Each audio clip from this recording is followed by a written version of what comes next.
నమస్తే అండి. నా పేరు డాక్టర్ జెట్లింగ్ ఎల్లోసా. నేను మన యూట్యూబ్ ఛానల్లో లా స్పీచెస్ అనే ఛానల్ నడుపుతున్నాను. దాంట్లో చట్టానికి న్యాయానికి సంబంధించిన విషయాలపైన నా లెక్చర్స్ అప్లోడ్ చేస్తుంటాను. కాబట్టి మీ అందరికీ నా మనవి ఏమిటంటే, మీరు నా ఛానల్ను సబ్స్క్రైబ్ చేయండి. అదే రకంగా మీకు నచ్చితే లైక్ చేస్తూ షేర్ చేయండి. ఈరోజు మనము contempt of court act 1971 court ధిక్కరణ చట్టం 1971 గురించి చర్చించుకుందాం. మనకు తెలుసు, రాజ్యాంగ పరంగా న్యాయ వ్యవస్థకు స్వయం ప్రతిపత్తిని ఇవ్వడం జరిగింది. దాంట్లోకి ఎవరు కూడా ఏ రకంగా కూడా ఇంటర్ఫీరెన్స్ అనేది చేయకూడదు. ప్రజల్లో న్యాయ వ్యవస్థపై అపారమైన నమ్మకాన్ని ఎప్పటికీ ఉండాలనే ఉద్దేశంగా దానికి సపరేట్ శాంటిటీ అనేది ఇవ్వడం జరిగింది. అయితే ఈ మధ్య మన దేశంలో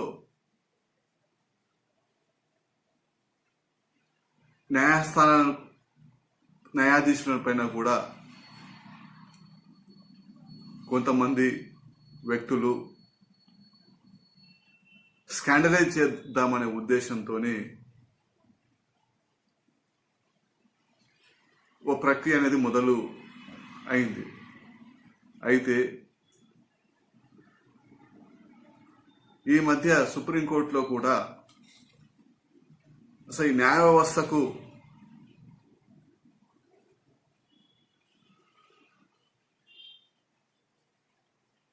కోర్టు ధిక్కరణ చట్టానికి ఉండాలా వద్దా అనే విషయంపై ఒక వాద్యం కూడా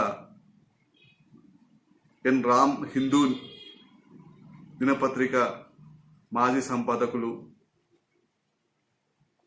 ప్రశాంత్ భూషణ్, మన దేశంలో ప్రముఖ అడ్వకేట్ గారు,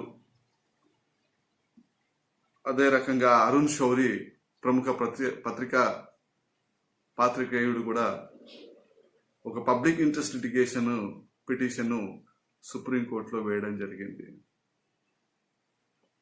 అది ఆ రకంగా ఉంటే, ఈ మధ్యనే ప్రశాంత్ భూషణ్ గారు ట్విట్టర్లో మన భారతదేశ ప్రధాన న్యాయమూర్తి బాబ్డే గారిపై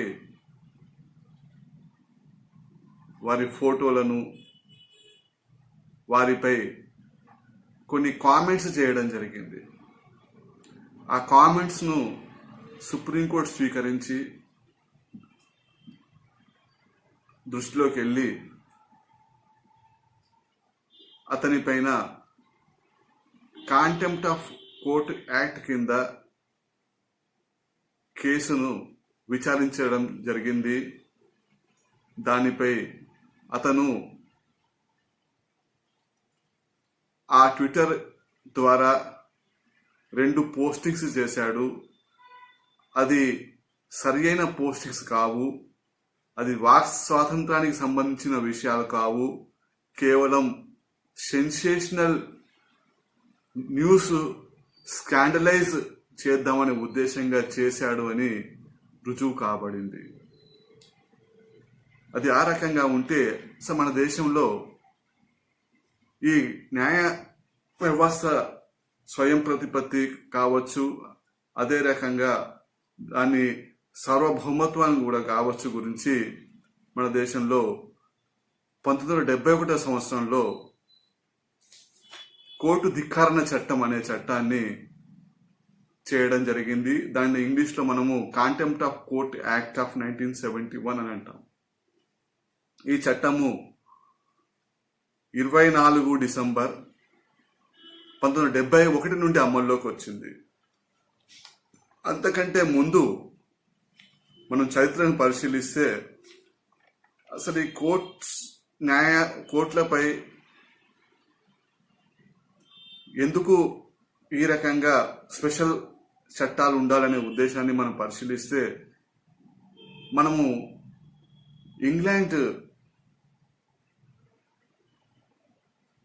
ఉన్న పరిస్థితులను గమనించవలసి ఉంటుంది. మొదటి నుండి కూడా ఇంగ్లాండ్, బ్రిటన్లో king is the fountain of justice అనే కాన్సెప్ట్ ఒకటి ఉండేది. ధర్మాన్ని, న్యాయాన్ని కాపాడేవాడు రాజుగారే అని దాని కాన్సెప్ట్ యొక్క అర్థం. అప్పుడు ఆ రాజుగారే అప్పటి న్యాయాన్ని, ధర్మాన్ని, చట్టాన్ని కాపాడుతూ జస్టిస్ డెలివరీ కూడా చేసేవారు. కానీ కాలక్రమేణా ఆ జస్టిస్ డెలివరీ సిస్టాన్ని అది జడ్జెస్కి ఇవ్వడం జరిగింది. అయితే వారు కూడా రాజుగారి ఫంక్షన్స్నే వాళ్ళు డిశ్చార్జ్ చేస్తున్నారు కాబట్టి వారిపైన కూడా ఎటువంటి కామెంట్స్ రావద్దు అనే ఉద్దేశంగా అది కోర్టు ధిక్కారణ ఒకవేళ చేస్తే కోర్టు ధిక్కారణ కింద వస్తుంది అని కూడా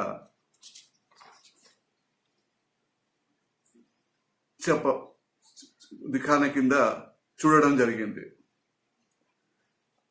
అదే రకంగా మనకు రాజ్యాంగంలో ఆర్టికల్ 129 129 ఒకటి ఆర్టికల్ ఉంది. దాని ప్రకారంగా సుప్రీంకోర్ట్ ఆఫ్ ఇండియాకు న్యాయస్థానాల గౌరవాన్ని కాపాడే అధికారం కూడా దాంట్లో ఇవ్వబడింది. ఎవరైనా న్యాయస్థానాలను అగౌరవపరిస్తే వారిని పనిష్మెంట్ చేసే అధికారం కూడా అది సుప్రీంకోర్టుకు ఇవ్వడం జరిగింది. అదే రకంగా హైకోర్టులో అయితే ఆర్టికల్ 215 దానికి హైకోర్టుకు, తర్వాత మిగతా కోర్ట్స్కు సబార్డినేట్ దిగువ కోర్టులకు ఇది వర్తిస్తుంది. అయితే ఇప్పుడు మనము ఈ కోర్టు న్యాయస్థానాల ధిక్కారణ అంటే ఏమిటి అనేది మనము పరిశీలిద్దాం. అయితే ఈ చట్టంలో ఎక్కడ కూడా న్యాయస్థానాల గురించి నిర్వచనం ఇవ్వబడలేదు. అదే రకంగా అసలు కోర్టు ధిక్కారణ అంటే ఏమిటి అనేది కూడా ఎక్కడ చెప్పబడలేదు. జనరల్గా మనము మాట్లాడుకుంటే న్యాయస్థానాలు అంటే ఒక అథారిటీ కావచ్చు, ఒక బాడీ కావచ్చు, ఒక ట్రిబ్యునల్ కావచ్చు, ఒక కోర్టు కావచ్చు, ఏదైతే న్యాయ సంబంధిత విషయాలను, వివాదాలను చేపట్టి పరిష్కరిస్తుందో దాన్ని మనము న్యాయస్థానాలుగా చెప్పడం జరిగింది. అంటే సివిల్ న్యాయస్థానాలు కావచ్చు, క్రిమినల్ న్యాయస్థానాలు కావచ్చు, ట్రిబ్యునల్స్ కావచ్చు, అదే రకంగా ఎగ్జిక్యూటివ్ ట్రిబ్యునల్స్ కావచ్చు, మెజిస్ట్రేటియల్ పవర్స్ ఉన్న వ్యక్తులు ఏదైతే వారు న్యాయం చేస్తారో అవన్నీ కూడా న్యాయస్థానాల కింద పర్వ్యూలో రావడం మనకు కనిపిస్తుంది. అయితే అసలు ఈ న్యాయస్థానాల కొన్ని గౌరవంగా సంఘంలో గౌరవం ఉంటుంది. ఆ గౌరవాన్ని పరిరక్షించేందుకే ఈ చట్టాన్ని తీసుకురావడం జరిగింది. దాంట్లో ముఖ్యంగా న్యాయస్థానాల ప్రతిష్టను కాపాడడం, గౌరవాన్ని కాపాడడం, తర్వాత ప్రజలకు న్యాయస్థానాలపై నమ్మకాన్ని ఉంచడం అనే ఉద్దేశంతోనే ఈ కోర్టు ధిక్కారణ చట్టాన్ని 1971లో చేయడం జరిగింది. అదే రకంగా మనము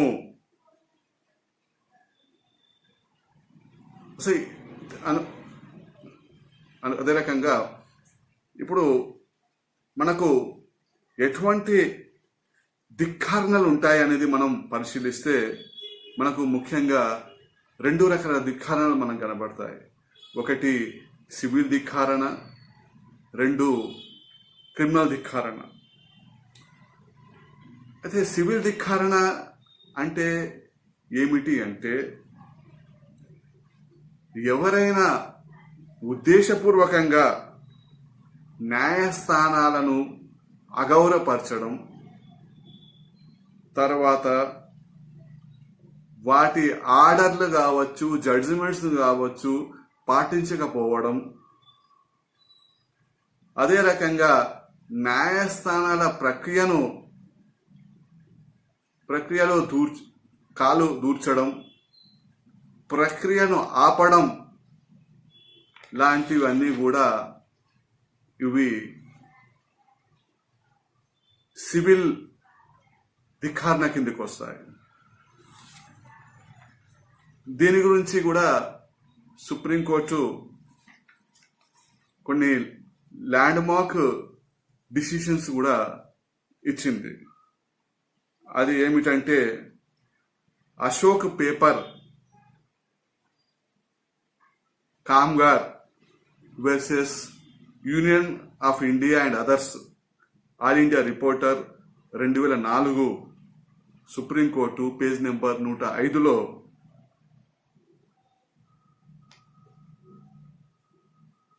ఈ కేసులో సివిల్ ధిక్కారణ అంటే ఏమిటి అనే విషయం పైన సుప్రీంకోర్టు తీర్పు చెప్తూ, ఎవరైతే ఉద్దేశపూర్వకంగా న్యాయస్థానాల గౌరవాన్ని ధిక్కరిస్తే, అగౌరవపరుస్తే దాన్ని సివిల్ ధిక్కారణ కింద చెప్పడం జరిగింది. అదే రకంగా Balasubrahmanyam versus P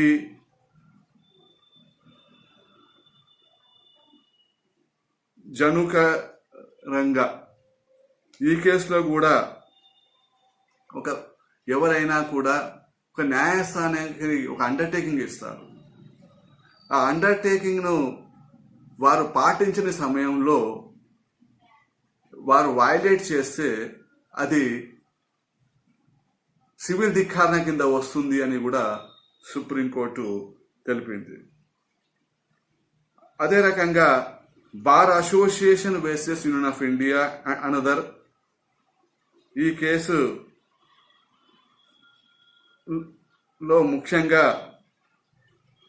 article 129, article 142 sub class 2 పైన సుప్రీంకోర్టు తీర్పునిస్తూ ఏం చెప్పింది అంటే, న్యాయస్థానాలలో కాంటెంప్ట్ అయితే అది రాజ్యాంగపు హక్కుగా ఉంటుంది. కాంటెంప్ట్ కాకుండా చూసే అధికారము సుప్రీంకోర్టుకు ఉంది. ఇది రాజ్యాంగపరమైన హక్కు సుప్రీంకోర్టు కావచ్చు, హైకోర్టు కావచ్చు కలిగి ఉన్నాయని ఈ కేసులో కూడా చెప్పింది. అది ఆ రకంగా ఉంటే మనకు క్రిమినల్ ధిక్కారణ అంటే ఏమిటి అనేది తెలుసుకుందాం. క్రిమినల్ ధిక్కారణ అంటే ఉద్దేశపూర్వకంగా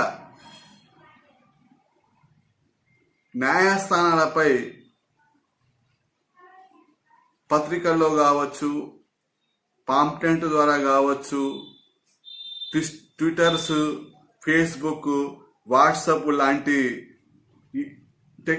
ఈరోజు వచ్చిన గాడ్గెట్స్లో వాటిపై దుష్ప్రచారం చేయడం, అగౌరవపరచడం అది క్రిమినల్ ధిక్కరణ కింద వస్తుంది. అదే రకంగా న్యాయస్థానాల ప్రక్రియలో తలదూర్చడం అంటే జడ్జెస్ను ఇన్ఫ్లుయెన్స్ చేయడం, రాజకీయ నాయకుల ద్వారా ఇన్ఫ్లుయెన్స్ చేయించడం, అదే కాకుండా జడ్జెస్ను బ్రైబ్ చేయడం లాంటి పనులు చేయడం, అదే రకంగా జడ్జెస్ డెలివరీ సిస్టంలో కాకుండా చేయడం, న్యాయస్థానంలో పనిచేసే ఉద్యోగులను భయపెట్టియడం, వారి ప్రక్రియను ఆపడం, ఇవన్నీ కూడా క్రిమినల్ కాంటెంప్ట్ కింద వస్తుంది. దీనికి సెక్షన్ 2(c)లో చెప్పబడింది. అయితే నేను ఇంతకుముందు చెప్పినట్టు ఎవరు కూడా న్యాయస్థానాల ప్రక్రియలో జోక్యం చేసుకోకూడదు. అయితే మనం చూస్తూ ఉంటాం, ముఖ్యంగా ఈ న్యాయస్థానాలతో దగ్గరి సంబంధం ఉన్న వాళ్ళు ఒకటి లాయర్లు, ఒకటి న్యాయాధీశులు, మరి ఒకరు రాజ్యాంగ సంస్థల ద్వారా ఆ రాజ్య నడిపేవారు, వ్యక్తులు, ఇక సంబంధిత వ్యక్తులు, వీళ్ళందరూ కూడా న్యాయస్థానాలపై ఎక్కువ టచ్లో ఉండేవారు. అయితే ఇప్పుడు లాయర్ల గురించి మనం చర్చించుకుంటే వారు తమ కేసులు ఫైలింగ్ అప్పుడు కావచ్చు, అదే రకంగా కేసు నడిచేటప్పుడు కావచ్చు, ఇన్సల్టింగ్ వర్డ్స్ కానీ,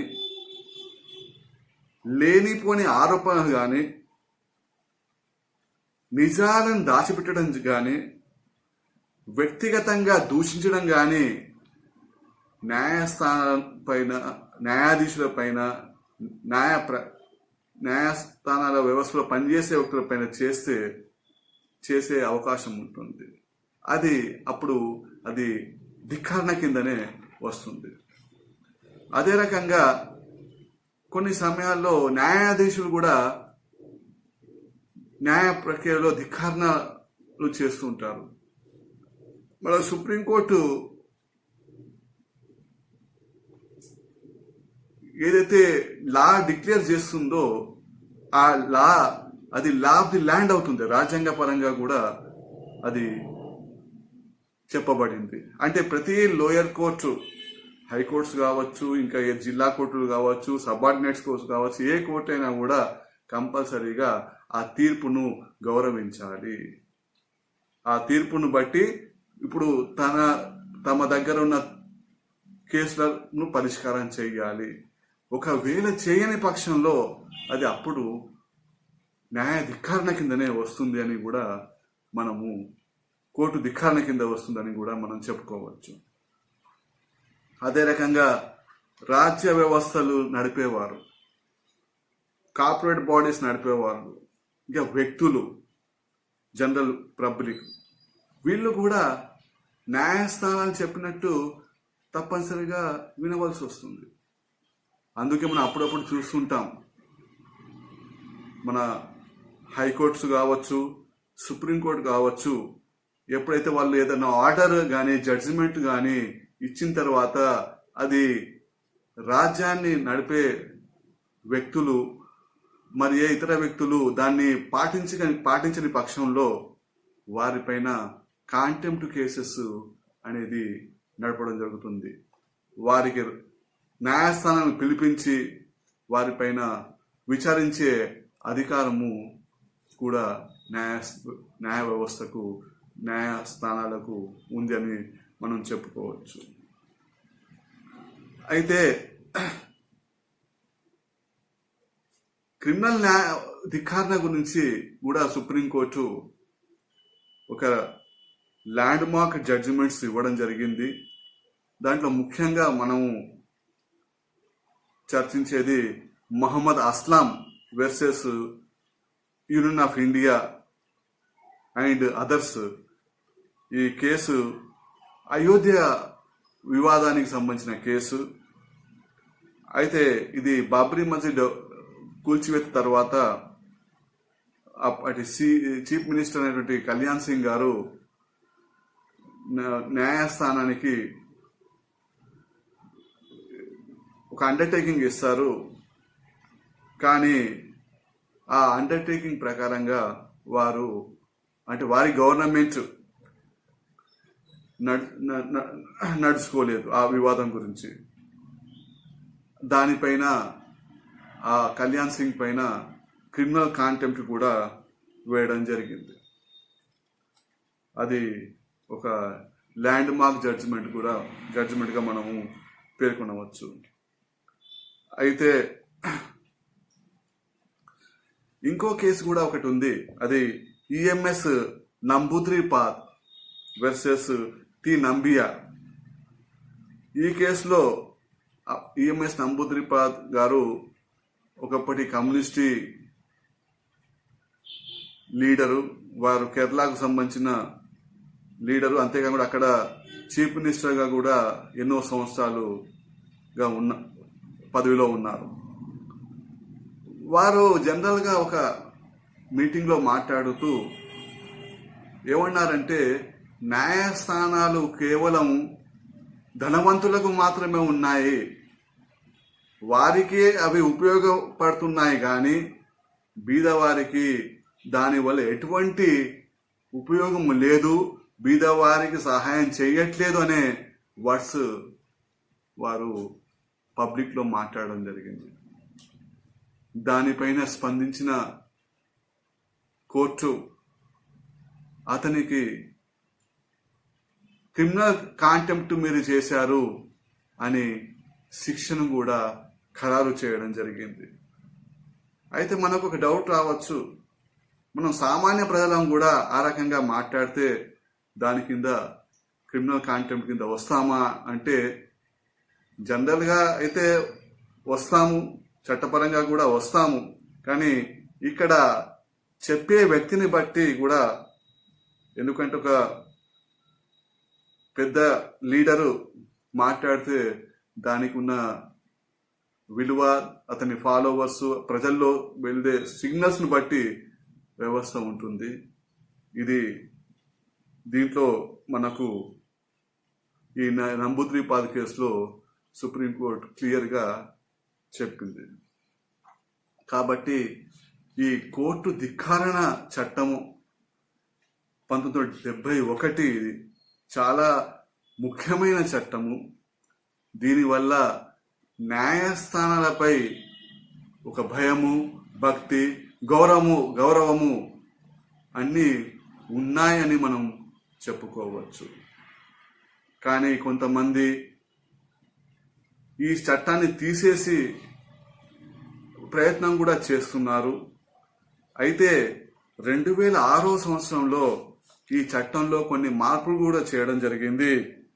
మనము అప్పటి పార్లమెంట్ ద్వారా అదేంటంటే, ఒక నిజం మాట్లాడితే, వ్యవస్థ పైన నిజం మాట్లాడితే అది ధిక్కారణ కింద రాదు అనే ఈ చట్ట సవరణ చేయడం జరిగింది. అయితే అది ఇప్పటికి కూడా మన న్యాయస్థానాలపైన గౌరవము ఉంది అంటే ఈ చట్టం ఉండడం వల్లనే గౌరవం ఉంది అని మనం చెప్పుకోవచ్చు.